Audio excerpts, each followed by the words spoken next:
우리는 지금 로마서 말씀을 함께 하고 있습니다. 로마서는 신약 성경 가운데 가장 중요한 책이라고 할 수가 있겠습니다. 여러분들이 하나님의 복음이 무엇인지, 하나님께서 내게 베풀어 주신 은혜가 무엇인지 잘 알기를 원한다면, 여러분의 믿음이 말씀 위에 굳게 세워지기를 원한다면 로마서를 가까이 하시기를 바랍니다. 저는 여러분들이 하나님의 말씀을 들을 때 머리로만 듣지 않기를 바랍니다. 마음으로 하나님의 말씀을 꼭 들을 수 있기를 바랍니다.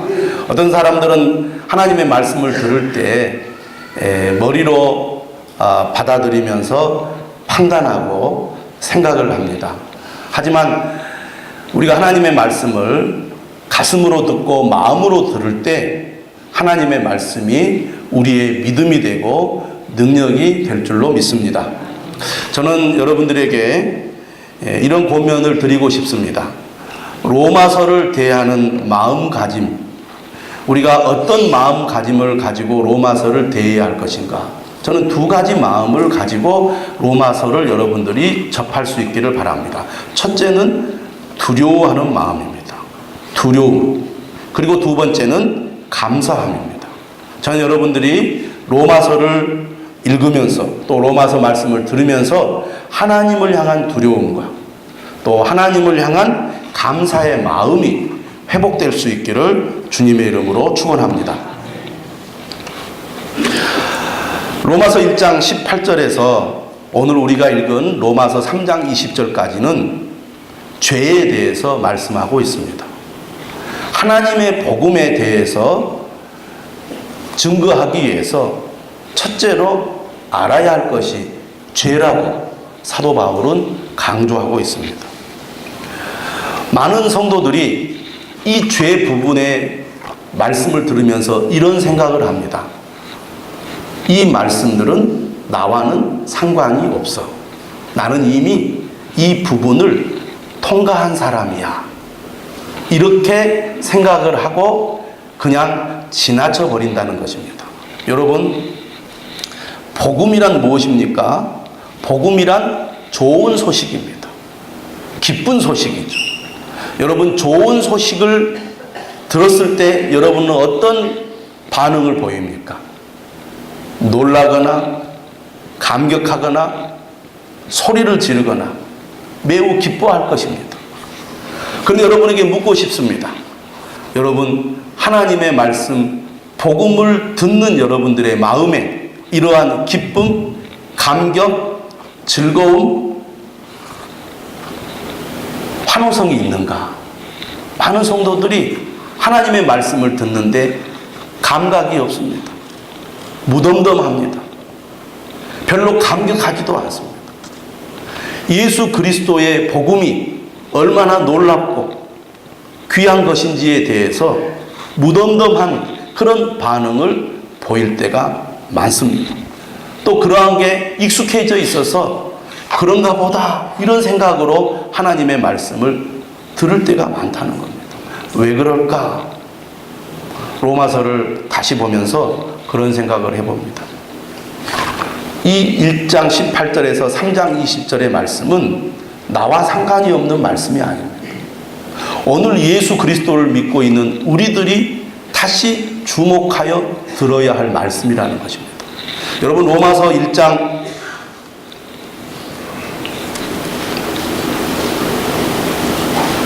15절에서 사도 바울은 이렇게 말합니다. 그러므로 나는 할 수 있는 대로 로마에 있는 너희에게도 복음 전하기를 원하노라. 로마 교회 성도들은 예수 그리스도를 믿고 있는 사람들입니다. 그런데 예수 그리스도를 믿고 있는 성도들을 향하여 나는 할 수 있는 대로 로마에 있는 너희에게도 복음 전하기를 원하노라, 이렇게 말하고 있다는 것입니다. 오늘 예수 그리스도를 믿는 그리스도인들이 복음을 다시 들어야 합니다. 복음을 다시 들어야 한다는 것은 1장 18절에서 3장 20절에 나오는 죄와 관련된 말씀이 나와 상관이 없는 말씀이 아니라 오늘 나에게 주시는 말씀으로 들려야 한다는 것입니다. 여러분, 구원받은 성도, 은혜받은 성도는 어떤 사람입니까? 죄와 상관이 없는 사람이 아닙니다. 죄를 짓는 것과 상관이 없어야 하는데 죄를 짓는 것에 상관이 없는 사람이 아니라 나는 죄에 관한 말씀이 나에게는 관심이 없습니다 라는 생각으로 신앙생활을 하는 경우가 많다는 겁니다. 실제의 삶은 어떻습니까? 로마서 1장 18절에서 3장 20절의 말씀을 보면 이 말씀은 구원받기 이전에 사람들이 들어야 할 말씀이 아니라 오늘 예수 그리스도를 믿고 구원받았다고 말하는 성도들이 다시 들어야 할 말씀임을 깨닫게 됩니다.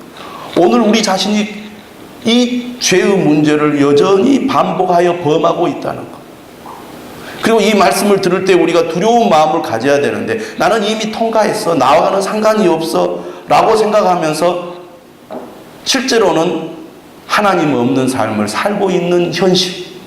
이 현실 앞에 우리는 회개하고 통곡해야 되는데 무감각하다 그 말입니다.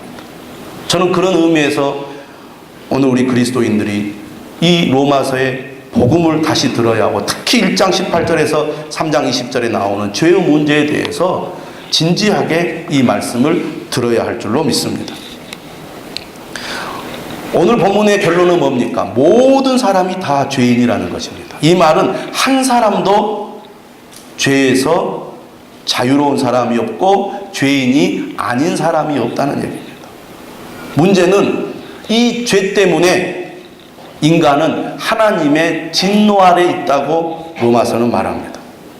하나님의 진노라는 것은 하나님의 의로우신 심판을 가리킵니다.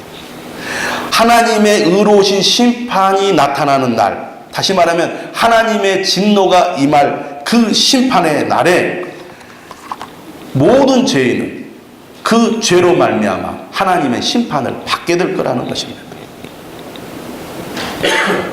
그런데 이 말씀을 들을 때 오늘 많은 사람들이 이 말씀에 대해서 무감각합니다. 나와는 상관이 없다고 생각을 한다 그 말이에요.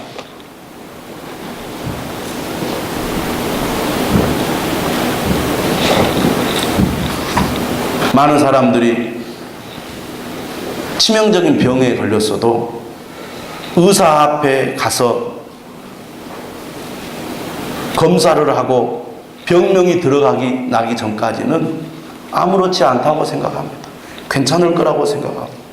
그러나 의사 앞에 섰을 때 당신은 이제 고칠 수 없는 병에 걸렸습니다. 이제 당신은 얼마 살지 못할 것입니다. 그 소식을 듣게 되면 이미 그때는 늦은 것입니다. 판사 앞에 서기 전까지 사람들은 나는 당당합니다. 나는 죄가 없습니다. 그렇게 말합니다. 그러나 그의 혐의를 다 조사해 보면 죄가 다 드러납니다. 그때야 제가 잘못했습니다. 이렇게 고백해 본들 이미 그때는 늦는 거다 그 말이에요. 많은 사람들이 나와는 상관없어, 심판과는 상관없고 죄와는 상관없다 그렇게 말하지만 하나님 앞에 섰을 때 우리는 하나님의 심판을 피할 수 없다는 것을 알아야 할 것입니다. 그러면 로마서는 우리에게 무엇이 죄인가? 이것을 우리는 알게 됩니다.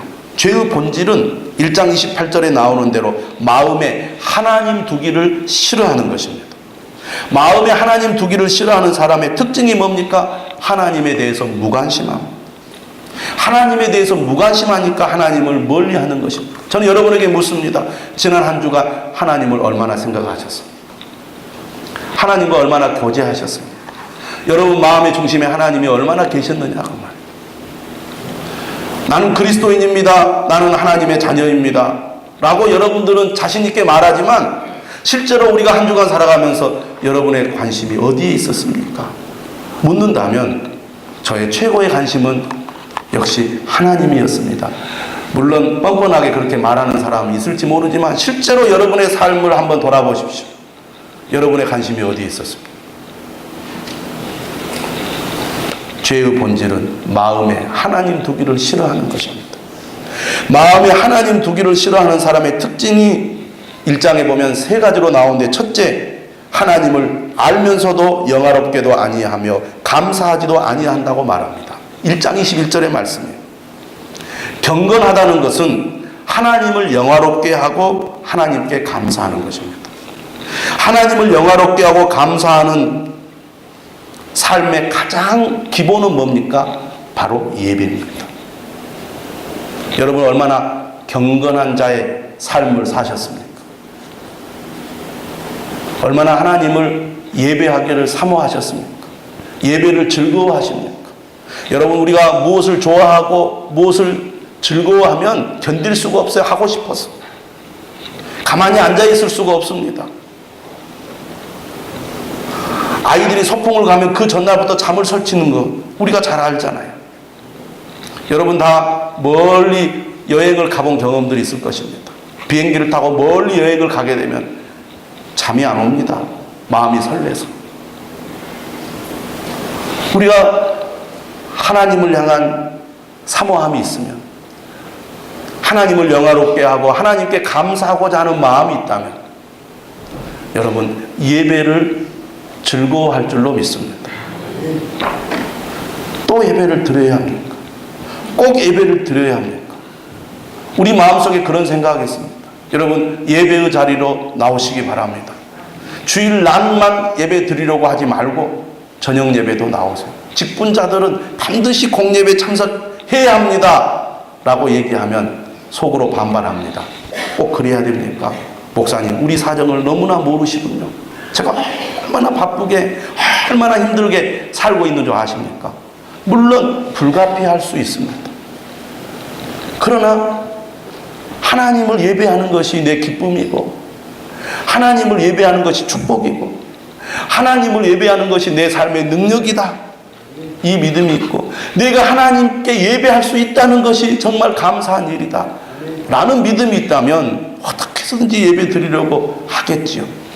그리고 그런 마음으로 예배 드리는 사람은 불가피하게 주중에 예배 드리러 나오지 못했다 할지라도 주일에 예배 드리러 나올 때의 그 자세와 마음가짐이 다르다 그 말이에요. 여러분의 표정, 여러분의 행동 하나하나에 얼마나 내가 하나님을 영화롭게 하고 감사하고 있는지 그러지 않은지가 다 드러나게 되어 있습니다. 근데 우리는 그것과는 거리가 먼 삶을 살고 있으면서도 자신이 그렇다는 것을 잘 자각하지 못하고 나는 안전하다, 나는 잘하고 있다, 나는 믿음 생활을 잘한다, 이렇게 착각을 하고 있다는 거예요. 내가 하나님 앞에 얼마나 부끄러운 자인지를 깨닫지는 못해요. 그러니까 복음이 복음으로 들리지 않고 예수 그리스도의 은혜가 얼마나 귀한지 감사하지 않는 거예요. 그냥 당연한 것이고, 유대인들처럼 마치 나는 그런 자격을 가질 만한 충분한 존재인 것처럼 특권의식과 자만심에 사로잡혀서 죄와는 상관없는 삶을 살아야 할 그리스도인들이 늘 죄 가운데 있으면서도 죄에 관한 말씀이 나와 상관이 없다고 혼동을 하고 있다 그 말이에요. 하나님을 마음에 두기 싫어하는 사람의 두 번째 특징이 뭡니까? 피조물을 조물주보다 더 경배하는 것이라고 1장 25절은 말합니다. 여러분에게 있어서 하나님이 최고입니까? 하나님이 우선입니까? 하나님이 먼저입니까? 하나님보다 다른 것을 더 경배하고 더 중요하게 여기고 더 첫 번째로 여기는 것, 이거 오늘 우리의 모습이 아닌가 생각해 보십시오. 구약 성경을 보면 하나님이 가장 싫어하는 게 우상 숭배입니다. 근데 오늘 많은 성도들이 말로는 하나님을 믿는다고 하지만 실제로는 구약의 이스라엘 백성들처럼 우상 숭배의 삶을 살아가고 있는 것이 현실입니다. 그러면서도 아무렇지 않게 생각하고 있다 그 말이에요. 내 죄가 얼마나 큰지 깨닫지 못하고 있다는 것이죠. 세 번째로 마음에 하나님 두기를 싫어하는 사람의 특징 1장 28절 마음을 상실하여 합당하지 못한 일을 하는 것입니다. 우리의 많은 죄악들, 범죄들이 바로 하나님을 마음에 두기 싫어하기 때문에 나타나는 현상들이에요. 1장 28절 이하에 보면 여러 가지 부도덕하고 비윤리적인, 비인간적인 그런 죄들에 대해서 나옵니다. 근데 어떤 것들은 정말 이건 나쁜 거야 이런 것도 있지만 어떤 것들은 사람이니까 그럴 수 있지 않아? 이렇게 생각되는 것들도 있습니다.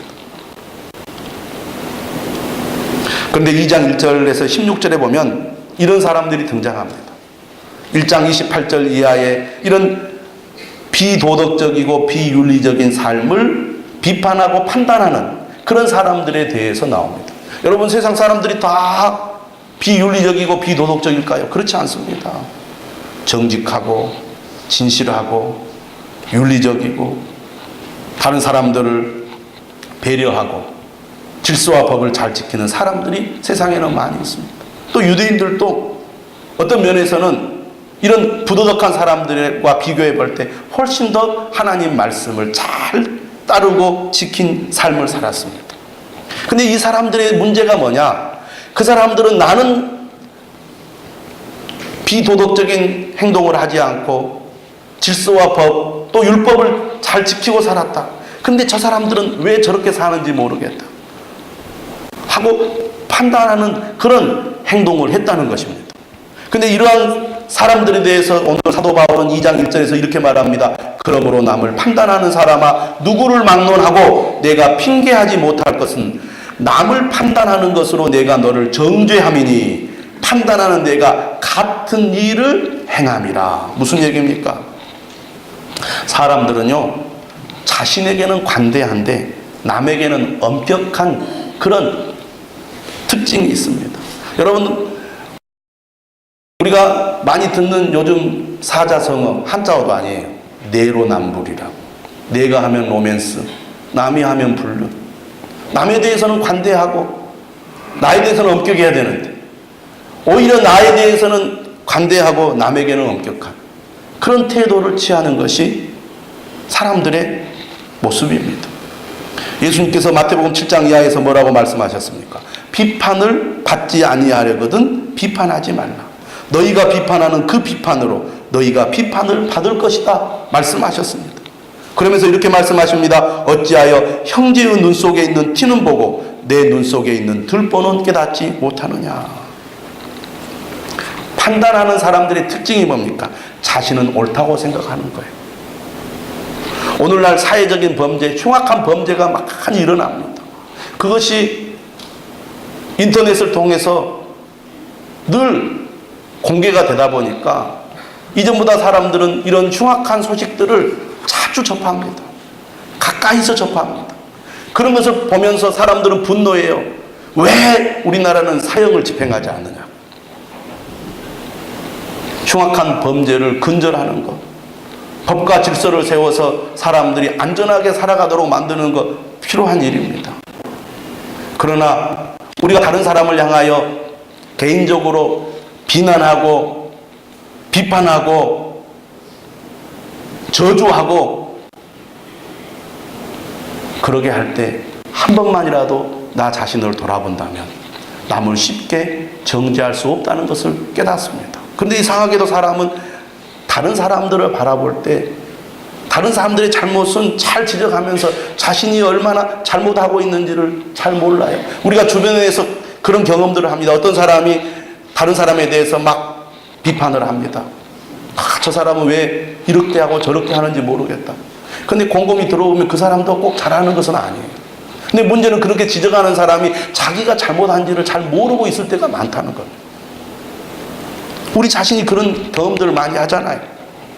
자신이 옳다고 생각하는 사람들은 어떤 문제가 있습니까? 의외로 자신의 잘못과 죄를 잘 보지 못하는 경향이 있습니다. 자신이 옳다고 생각하기 때문에 자신의 잘못을 잘 못 볼 뿐만 아니라 자신이 잘못했다는 지적을 받을 때 그것을 잘 인정하지 않습니다. 그러다 보니까 고집이 세요. 그리고 그럴수록 회개하지 않는 것입니다. 자기의 잘못을 인정해야 회개를 할 텐데 나는 잘못한 것이 없다고 생각하는데 그런 사람들이 왜 회개하겠습니까? 그래서 2장 5절은 말한 겁니다. 다만 내 고집과 회개하지 아니한 마음을 따라 진노의 날 곧 하나님의 의로우신 심판이 나타나는 그날에 이 말 진노를 내게 쌓는도다. 죄를 짓는 것보다 고집을 꺾지 않고 회개하지 않는 마음이 더 문제라는 것입니다. 여러분, 우리가 복음서를 보면 세리나 창녀나 죄인들은 오히려 자신의 죄를 자복하면서 예수님 앞에 나왔어요. 반면에 자신이 의롭다고 생각하는 바리새인들은 오히려 예수님을 배척했습니다.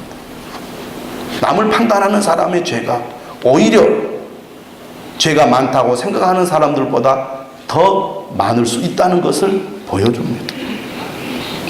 죄인에 대해서 하나님은 어떻게 하시겠다고 말씀하십니까? 2장 6절은 말합니다. 하나님께서 각 사람에게 그 행한 대로 보응하시되. 하나님은 어떤 분이십니까? 사람을 심판하시는데 각 사람에게 심판하신다는 겁니다.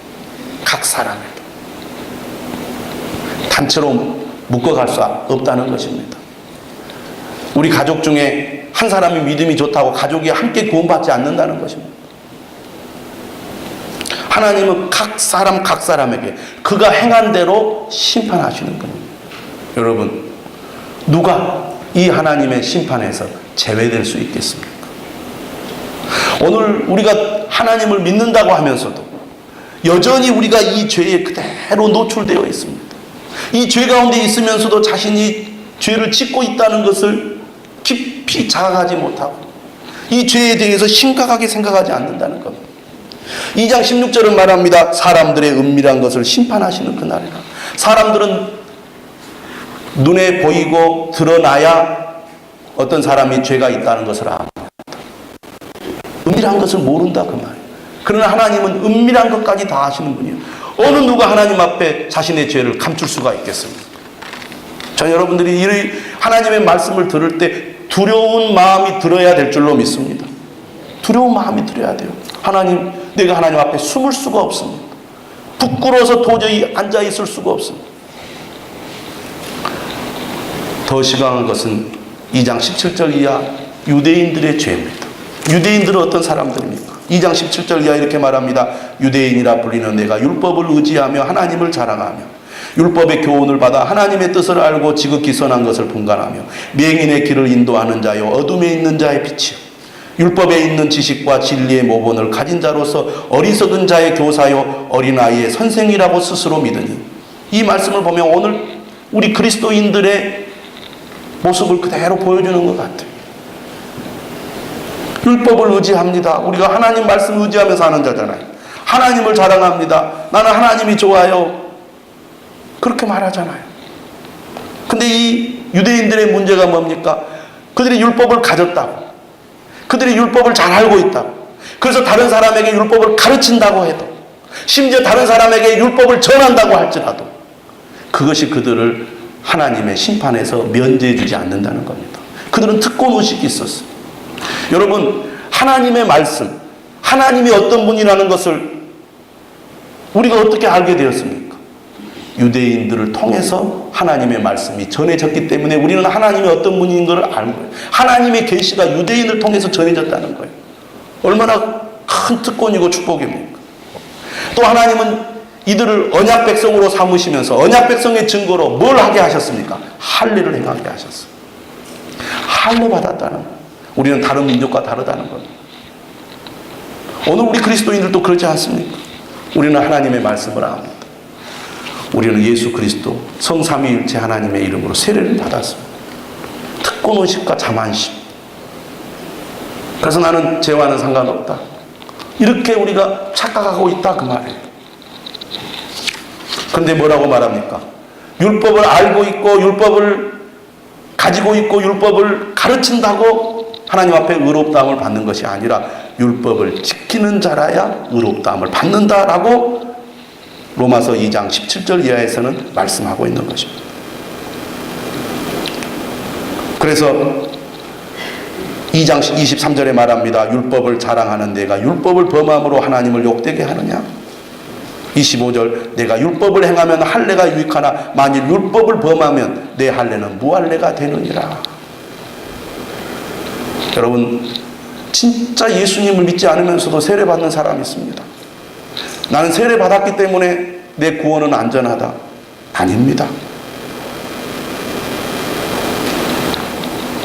2장 28절 말하죠. 무릇 표면적 유대인이 유대인이 아니요 표면적 육신의 할례가 아니니라. 오직 이면적 유대인이 유대인이며 할례는 마음에 할지니 영에 있고 율법 조문에 있지 아니한 것이라. 그 칭찬이 사람에게서가 아니요 다만 하나님에게서니라. 여러분, 진짜 마음으로 하나님을 믿어야죠. 진짜 마음으로 예수 그리스도를 모셔드려야죠. 그저 머리로 이해하고 머리로 받아들여서 그저 내가 입으로 신하는 것, 그것이 진짜 믿음이냐 한번 물어봐야 된다 그 말이에요.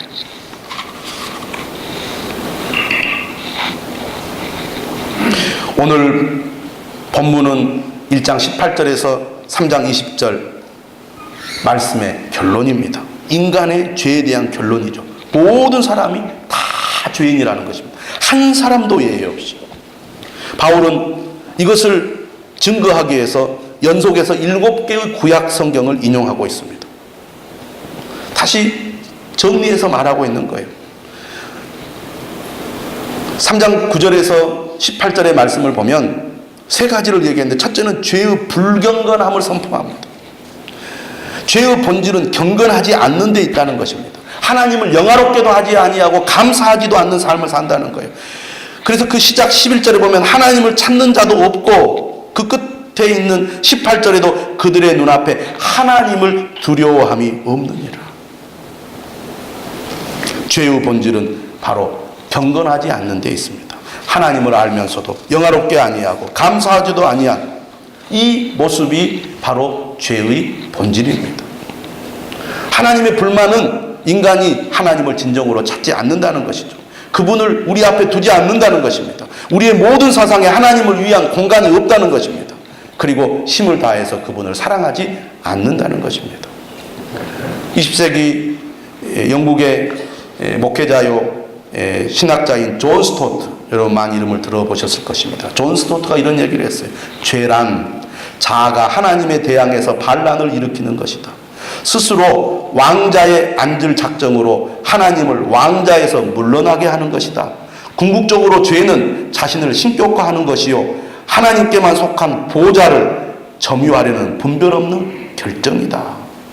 무엇이 죄입니까? 하나님이 우리의 인생에, 우리의 삶의 주인이 되어야 하는데 하나님을 그 왕자에서 끌어내리고 내가 내 인생의 주인이 되는 것, 이것이 바로 죄라는 것입니다. 나는 하나님을 믿습니다. 나는 하나님을 사랑합니다. 이렇게 말하지만 하나님이 여러분의 삶의 주인이십니까? 라고 묻는다면 여러분 정직하게 맞습니다.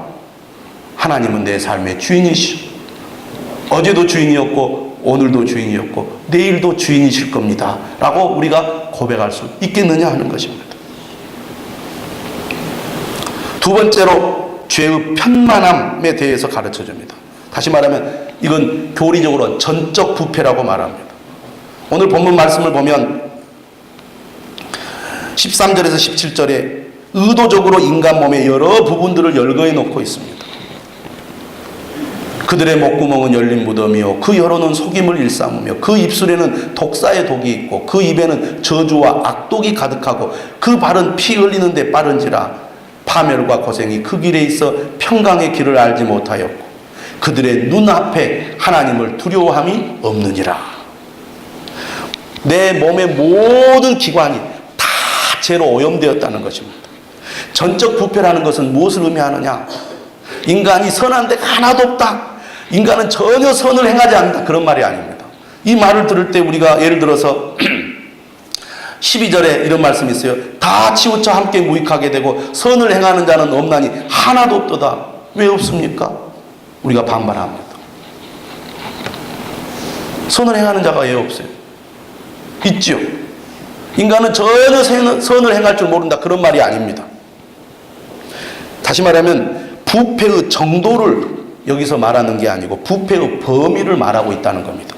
정도라는 것은 우리의 모든 부분이 완전히 다 부패했다는 그런 의미로서의 부패를 말하는 게 아니라 우리 인간성의 모든 부분이 뒤틀리고 오염되었다는 것을 말합니다. 여러분, 인간의 생각이 말로 이렇게 표현이 되죠. 근데 말에 대해서 말이 나가는 몸의 통로를 하나하나 다 언급을 하고 있어요. 오늘 본문을 보면 목구멍이 나오고 혀가 나오고 입술이 나오고 입이 나옵니다. 그러니까 마음의 생각이 속으로부터 이렇게 목구멍을 통해서 그리고 혀를 통해서 입술을 통해서 입으로 나오는 것을 표현하고 있습니다. 열린 무덤이라는 의미를 여러분 잘 알 것입니다. 이스라엘 좀 잘 사는 사람들의 무덤은 다 굴을 파가지고 거기다가 시신을 안장했습니다. 그리고 또 가족이 죽으면 이렇게 돌문을 열어서 시신을 그 안에 이렇게 안치를 합니다. 그러면 이 사람의 시신이 썩어가면 얼마나 냄새가 독합니까? 무덤 문을 열면 그 독한 썩은 냄새가 무덤 밖으로 나오는 것을 의미하는 것입니다. 여러분, 우리의 말을 한번 생각해 보십시오. 우리가 교육도 받고 또 인간관계도 배우면서 우리는 남을 배려하는 말, 남을 칭찬하는 말, 남을 격려하는 말, 남의 마음을 사는 그런 그 언어에 대해서도 우리는 배웁니다. 그래서 배운 사람일수록, 성공하는 사람일수록 말을 잘하죠. 그런데 우리의 말이 어떻습니까? 정말 우리가 말하는 대로 우리의 마음의 진실이 100% 다 담겨져 있습니까? 아니다, 그 말이에요. 우리 자신이 그걸 잘하는 거예요. 이처럼 우리가 선을 행하는 것 같지만 우리가 하는 모든 행위의 그 이면에는 죄로 오염되지 않은 부분이 없더라, 그 말입니다. 그처럼 우리 모든 인간은 다 죄인이라는 거예요, 하나님 앞에. 제임스 패커라는 분이 이렇게 얘기했습니다. 어떤 사람도 가능한 한도까지 그렇게 악하지는 않으며 우리의 어떤 행동도 마땅히 선해야 할 만큼 그렇게 선하지는 않다. 그만큼 인간은 죄에 오염되어 있다는 것입니다. 오염되지 않은 부분이 없다는 것입니다. 마지막으로 세 번째, 죄의 보편성에 대해서 가르쳐 줍니다. 부정문과 긍정문을 통해서 단어들을 반복하는 가운데 요점을 되풀이하여 역설하고 있습니다. 모든 사람이 다 죄인이라는 것입니다. 핵심은. 그래서 3장 9절에 보면 다 죄 아래 있다고 말하고 12절에 보면 다 치우쳐 함께 무익하게 된다고 말합니다.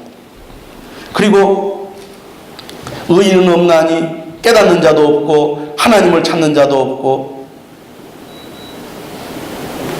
선을 행하는 자도 없다고 말합니다. 그리고 하나도 없다는 말도 두 번이나 합니다. 10절에 의인은 없나니 하나도 없습니다. 선을 행하는 자는 없나니 하나도 없도다. 여러분, 의인은 없나니 할 때 의인이라는 것은 무엇을 의미합니까? 하나님의 율법을 따라 사는 것을 의롭다고 말합니다. 그런데 문제는 이 율법의 시험에 합격할 수 있는 사람이 없다는 것입니다. 모두가 하나님의 기준에 미치지 못한다는 것이죠. 그래서 19절의 말씀은 우리에게 뭘 보여줍니까? 죄를 지은 피고인이 재판정 앞에 서 있는 모습을 잘 보여주는 그런 이미지입니다. 우리가 알거니와 무릇 율법이 말하는 바와 바는 율법 아래에 있는 자들에게 말하는 것이니 이는 모든 입을 막고 온 세상으로 하나님의 심판 아래에 있게 하려 함이라.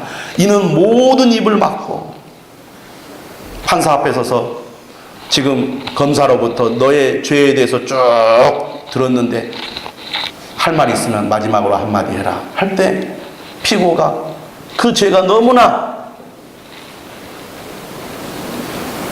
정확하기 때문에 피고가 말을 못하고 입을 막고 있는 그런 장면이라고 할 수 있겠습니다. 1장 18절에서 3장 20절에 보면 핑계하지 못한다는 말이 몇 번 나옵니다. 우리가 하나님 앞에 섰을 때 우리의 죄를 조목조목 지적당할 때 우리는 한 사람도 핑계 댈 수 없다는 얘기입니다. 저는 이 죄에 관한 말씀을 들으면서 이 말씀이 곧 우리를 향하는 말씀이라는 것을 깨달아야 될 줄로 믿습니다. 이 말씀을 들을 때 두려운 마음이 들어야 된다고 믿습니다. 감히 내가 하나님 앞에 설 수 없는 죄인이구나라는 사실을 깨달아야 될 줄로 믿습니다. 20절은 말합니다. 그러므로 율법의 행위로 그의 앞에 의롭다 하심을 얻을 육체가 없나니 율법으로는 죄를 깨달음이니라. 내가 이렇게 하나님 앞에 철저히 죄인이구나. 하나님 앞에 도저히 용납받을 수 없는 죄인이구나. 하나님 두렵습니다. 하나님 내가 죄인입니다. 내가 하나님 교만했습니다.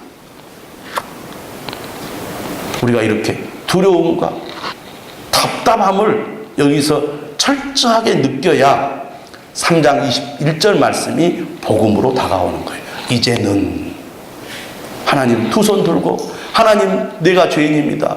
내가 이렇게 하나님 앞에 형편없는 자입니다. 라고 인정하지 않으면 복음이 복음으로 안 오는 거예요. 이제는이라는 말이 내게 감격으로 다가오지 않는다는 겁니다. 이제는 율법 외에 하나님의 의가 나타났습니다. 이 말은 무슨 말입니까? 우리의 방법으로는 도저히 죄를 벗어날 수 없습니다. 하나님의 심판을 피할 수가 없습니다. 그런데 하나님께서 하나님의 방법으로, 하나님이 주도적으로, 공정한 방식으로, 의로우신 방법으로 의로운 길을 열어놓으셨는데 그것이 바로 예수 그리스도의 십자가의 은혜라는 것입니다.